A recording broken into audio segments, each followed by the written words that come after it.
তুমি কি কখনো বুকের মাঝখানে তীব্র ব্যথা অনুভব করেছ যখন তোমার খুব কাছের কেউ এমন কিছু বলে যা তোমার আত্মসম্মান নষ্ট করে?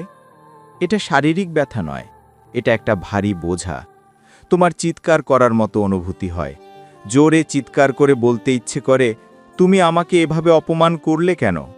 সেই মুহূর্তে সবচেয়ে সহজ কাজ হলো রাগ করা, সবার সাথে কথা বলা বন্ধ করে দেওয়া এবং নিজেকে অন্ধকার ঘরে বন্দি করে রাখা। আমরা একে অভিমান বা মানসিক আঘাত বলি। কিন্তু আজ আমি তোমাকে কিছু বলতে চাই। রাগ করলে খরচ মেটানো যায় না, রাগ করলে ভবিষ্যৎ গড়ে ওঠে না। অপমানের জবাব দেওয়ার আরও ভালো উপায় আছে। এটা তোমার কথা দিয়ে নয়, তোমার কাজের মাধ্যমে। আমি তোমাকে রাহুল নামের এক যুবকের গল্প বলি। রাহুল ঠিক তোমার আর আমার মতোই ছিল। সে ছিল একজন সরল হৃদয়ের একজন মানুষ। তার কাছে খুব বেশি টাকা ছিল না, তার কাছে কোনো বিলাসবহুল গাড়ি ছিল না, এবং তার কাছে দেখানোর জন্য কোনো বড় পদবি ছিল না। দুর্ভাগ্যবশত আমাদের সমাজে যদি তোমার কাছে এই জিনিসগুলি না থাকে, তাহলে মানুষ প্রায়শই মনে করে যে তোমার কোনো মূল্য নেই। একদিন সন্ধ্যায় একটা বিরাট পারিবারিক সমাবেশ ছিল। এক চাচাতো ভাইয়ের বিয়ে ছিল। সবাই তাদের সেরা পোশাক পরেছিল। হাসি, খাবার আর গানের আসর বয়ে যাচ্ছিল। রাহুল এক কোণে দাঁড়িয়েছিল, খাবারের প্লেট ধরে হাসতে চেষ্টা করছিল। সে এখন বেকার, তাই সে একটু অস্বস্তিতে পড়ে গেল। সে 2 বছর ধরে চাকরির জন্য চেষ্টা করছিল, কিন্তু কিছুই ঠিক হচ্ছিল না। হঠাৎ একজন কাকা, এমন একজন কাকা যিনি জোরে কথা বলেন যাতে সবাই শুনতে পায়, রাহুলের কাছে এগিয়ে এলেন। 1 সেকেন্ডের জন্য গান থেমে গেল, অথবা হয়তো রাহুলের কাছেও তাই মনে হয়েছিল। কাকা তার দিকে তাকিয়ে বললেন, এত জোরে যে পুরো ঘর শুনতে পেল, ওহ রাহুল, এখনো তোমার বাবার টাকা খাচ্ছ? তোমার চাচাতো ভাইয়ের দিকে তাকাও, সে সবেমাত্র একটা নতুন গাড়ি কিনেছে। আর তোমার দিকে তাকাও, আমার মনে হয় তোমার স্বপ্ন দেখা বন্ধ করা উচিত এবং হয়তো সবজি বিক্রি শুরু করা উচিত। অন্তত তুমি কাজে লাগবে। পুরো ঘরটা 1 সেকেন্ডের জন্য নীরব হয়ে গেল। তারপর কয়েকজন হেসে উঠল। সেই হাসি ধারালো সূচের মতো রাহুলের কানে বিঁধল। তার মুখ লাল হয়ে গেল, তার হাত কাঁপছিল। সে প্লেটটা ছুঁড়ে ফেলতে চাইল। সে চিৎকার করে বলতে চাইল, আমি আমার যথাসাধ্য চেষ্টা করছি। সে বিয়ে থেকে বেরিয়ে আসতে চাইল আর কখনো এই লোকদের দেখতে না পায়। কিন্তু রাহুল অদ্ভুত একটা কাজ করল। সে একটা কথাও বলল না, সে কাঁদল না, সে ঝগড়া করল না। সে কেবল প্লেটটা আলতো করে নামিয়ে রাখল, 1 সেকেন্ডের জন্য কাকার দিকে তাকিয়ে রইল এবং চলে গেল। সে রাতে বাড়ি ফিরে গেল, কিন্তু ঘুমাতে পারল না। অন্ধকারে বিছানায় বসে রইল। কাকার কণ্ঠস্বর তার মাথায় ভাঙা রেকর্ডের মতো বারবার বাজিছিল, তুমি অকেজো, তুমি কিছুই না। এই পরিস্থিতিতে বেশিরভাগ মানুষই হতাশায় পড়ে যেত। তারা তাদের দুর্ভাগ্যকে দোষারোপ করত। তারা একটি হৃদয়স্পর্শী দুঃখের গল্প দেখার জন্য খুঁজত এবং কাঁদতে কাঁদতে ঘুমিয়ে পড়ত। কিন্তু রাহুল সেই রাতে কিছু বুঝতে পেরেছিল। সে বুঝতে পেরেছিল যে তার রাগ, তার অভিমান কাকার মতামত পরিবর্তন করবে না। যদি সে বিষণ্ণ হয়ে তার ঘরে থাকে, তাহলে সে কাকার মতামতকে সঠিক প্রমাণ করবে। তাই রাহুল একটা সিদ্ধান্ত নিল। সে সিদ্ধান্ত নিল যে সে অদৃশ্য হয়ে যাবে। জীবন থেকে নয়, বরং কোলাহল থেকে। সে সিদ্ধান্ত নিল যে সে আর কোনো পার্টিতে যাবে না। যে বন্ধুরা তাকে সমর্থন করে না, তাদের সাথে সে আড্ডা দেবে না, এবং কাউকে নিজের কথা ব্যাখ্যা করার জন্য সে 1 সেকেন্ডও নষ্ট করবে না। পরের দিন সকালে আসল যুদ্ধ শুরু হয়, আর এখানেই গল্প বাস্তবে রূপ নেয়। তুমি দেখতে পাও, সিনেমাগুলিতে একটি গান দেখানো হয় এবং হঠাৎ করেই নায়ক ধনী হয়ে ওঠে।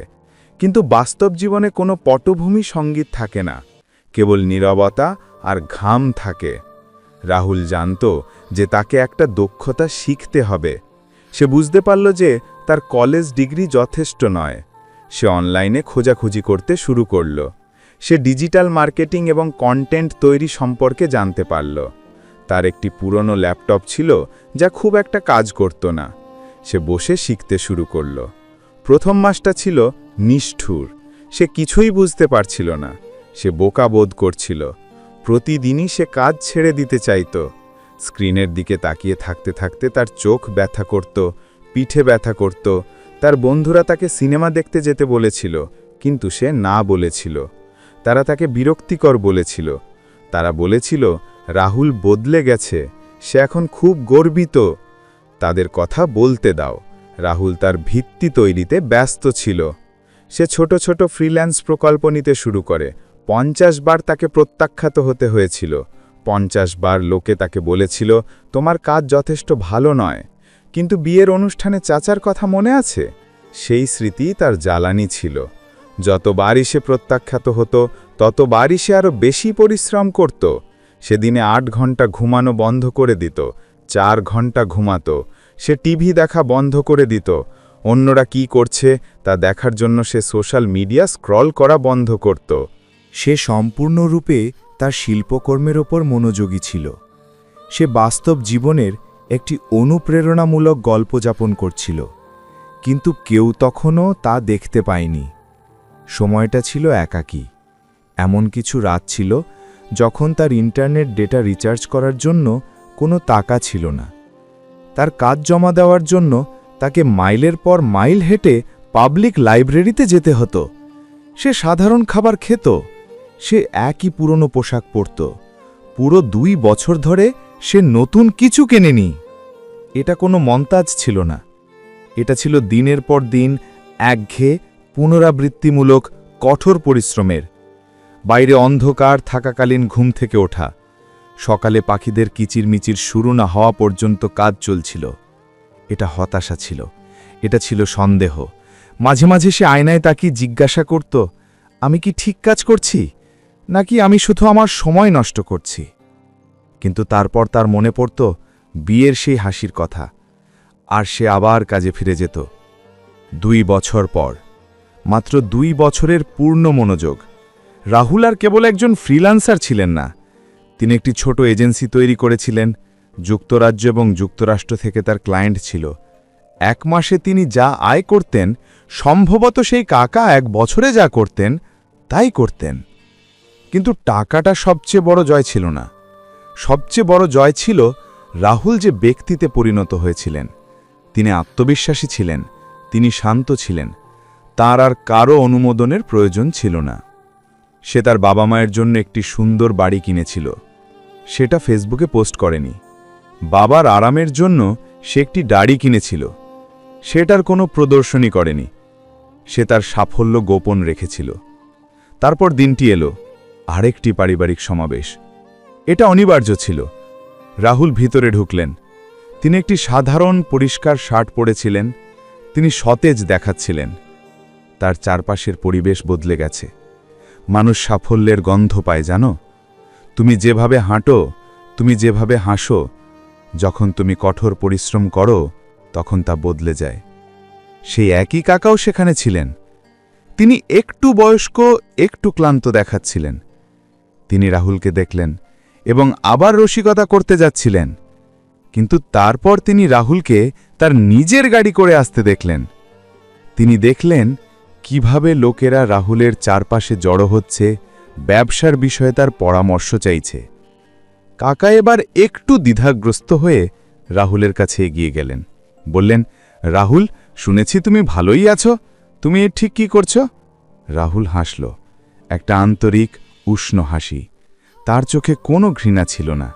সে কেবল বলল, চাচা, আমি কেবল কঠোর পরিশ্রম করছি, যেমন আপনি বলেছিলেন, কেবল কাজে লাগাতে চেষ্টা করছি। সে কাকাকে পলটা অপমান করেনি। সে বলেনি, এখন আমার দিকে তাকাও। তার বলার দরকার ছিল না। তার নীরবতা এবং তার সাফল্য ঘরে সবচেয়ে লাউড শব্দ করছিল। এটাই নীরবতা এবং কঠোর পরিশ্রমের শক্তি। দেখো, জীবন তোমাকে খুব কষ্ট দেবে, মানুষ তোমাকে সন্দেহ করবে, তোমার নিজের পরিবারও হয়তো তোমাকে বিশ্বাস করবে না। তোমার মনে হতে পারে যেন পুরো পৃথিবী তোমার বিরুদ্ধে। সেই মুহূর্তে তোমার সামনে 2টি অপশন আছে। 1 নম্বর পছন্দ। তুমি কাঁদতে পারো, অভিযোগ করতে পারো, হোয়াটসঅ্যাপে দুঃখজনক স্ট্যাটাস পোস্ট করতে পারো এবং ক্ষোভ পুষে রাখতে পারো। তুমি সেই অভিমানকে ভিতর থেকে তোমাকে গ্রাস করতে দিতে পারো। অথবা 2য় পছন্দ, তুমি সেই সমস্ত যন্ত্রণা, সেই সমস্ত অপমান সহ্য করতে পারো এবং তা তোমার কাজে লাগাতে পারো। তুমি তা শক্তি হিসাবে ব্যবহার করতে পারো। তুমি নিজেকে বলতে পারো, আমি কথা বলবো না, আমার সাফল্য আমার হয়ে কথা বলবে। যদি তুমি এখন কঠিন সময়ের মধ্য দিয়ে যাচ্ছ, যদি তোমার মনে হয় তুমি ব্যর্থ হচ্ছ, তাহলে দয়া করে আমার কথা শোনো। হাল ছেড়ে দিও না। তোমার আবেগকে তোমাকে নিয়ন্ত্রণ করতে দিও না। মাথা নিচু করে কাজ করো। যখন কেউ দেখছে না তখন কাজ করো। যখন তোমার ইচ্ছে নেই তখন কাজ করো। যখন কষ্ট পাও তখন কাজ করো। কারণ সেই সংগ্রামই তোমাকে কয়লার টুকরো থেকে হীরায় রূপান্তরিত করে। অনেকেই সাফল্যের জাদুকৌশল খুঁজে বের করার জন্য সেরা প্রেরণাদায়ক ভিডিও খোঁজেন, কিন্তু কোনো জাদুকৌশল নেই। রহস্যটা সহজ। তোমার অহংকার তোমাকে কঠোর পরিশ্রম করা থেকে বিরত রাখবে না। তোমার আঘাতপ্রাপ্ত অনুভূতি তোমাকে আবার চেষ্টা করা থেকে বিরত রাখবে না। রাহুলের জীবন ভাগ্যবান বলে বদলায়নি, লাথি মারার পর মাটিতে থাকতে অস্বীকৃতি জানানোর কারণে বদলে গেছে। সে উঠে দাঁড়িয়েছে, ধুলো ঝেড়ে ফেলেছে আর আগুনের পথে হেঁটেছে। আজ নিজেকে একটা কথা বলো, যদি কেউ তোমাকে বলে যে তুমি এটা করতে পারবে না, তাহলে তার সাথে তর্ক করো না, শুধু হেসে কাজে ফিরে যাও। তাদের ঘুমোতে দাও, তুমি তোমার সাম্রাজ্য গড়ে তোলো। কারণ একদিন যারা তোমাকে নিয়ে মজা করত, তারাই সবাইকে বলবে যে তারা একবার তোমার সাথে কিভাবে দেখা করেছিল। রাগ করার জন্য জীবন খুব ছোট, কিন্তু মহান হওয়ার জন্য এটি যথেষ্ট দীর্ঘ। তাই রাগ করা বন্ধ করুন। এমন ক্ষমা চাওয়ার অপেক্ষা করা বন্ধ করুন যেটা কখনো আসবে না। বেরিয়ে আসুন এবং এমন একটি জীবন তৈরি করুন যাতে আপনার কাউকে ঘৃণা করার সময় থাকে না। আমি আশা করি এই গল্পটি তোমার হৃদয়ে ছুঁয়ে গেছে। আমি আশা করি এটি তোমাকে ওই ছোট্ট স্ফুলিঙ্গ দিয়েছে যা তোমাকে আবার তোমার ইঞ্জিন চালু করার জন্য প্রয়োজনীয় ছিল। যদি তুমি রাহুলের যাত্রার সাথে কোনো সংযোগ অনুভব করো এবং যদি তুমি বিশ্বাস করো যে কঠোর পরিশ্রম সত্যিই ফলপ্রসূ হয়, তাহলে দয়া করে কিছু ভালোবাসা দেখাও। আমরা প্রতিদিন এই ধরনের গল্প শেয়ার করি যাতে আমরা আপনাদের নিজেদের শক্তির কথা মনে করিয়ে দিতে পারি। যদি আপনারা এই ইতিবাচকতা আপনাদের জীবনে ধরে রাখতে চান, তাহলে দয়া করে লাইক বাটনে ক্লিক করুন। এটা আমাদের আরও বেশি মানুষের কাছে পৌঁছতে সাহায্য করে যাদের এই কথা শোনার প্রয়োজন। আর আমাদের চ্যানেল সাবস্ক্রাইব করতে ভুলবেন না। আমাদের পরিবারে যোগ দিন এবং আসুন একসাথে বেড়ে উঠি। পরের গল্প না আসা পর্যন্ত কঠোর পরিশ্রম করতে থাকুন এবং নিজের যত্ন নিন।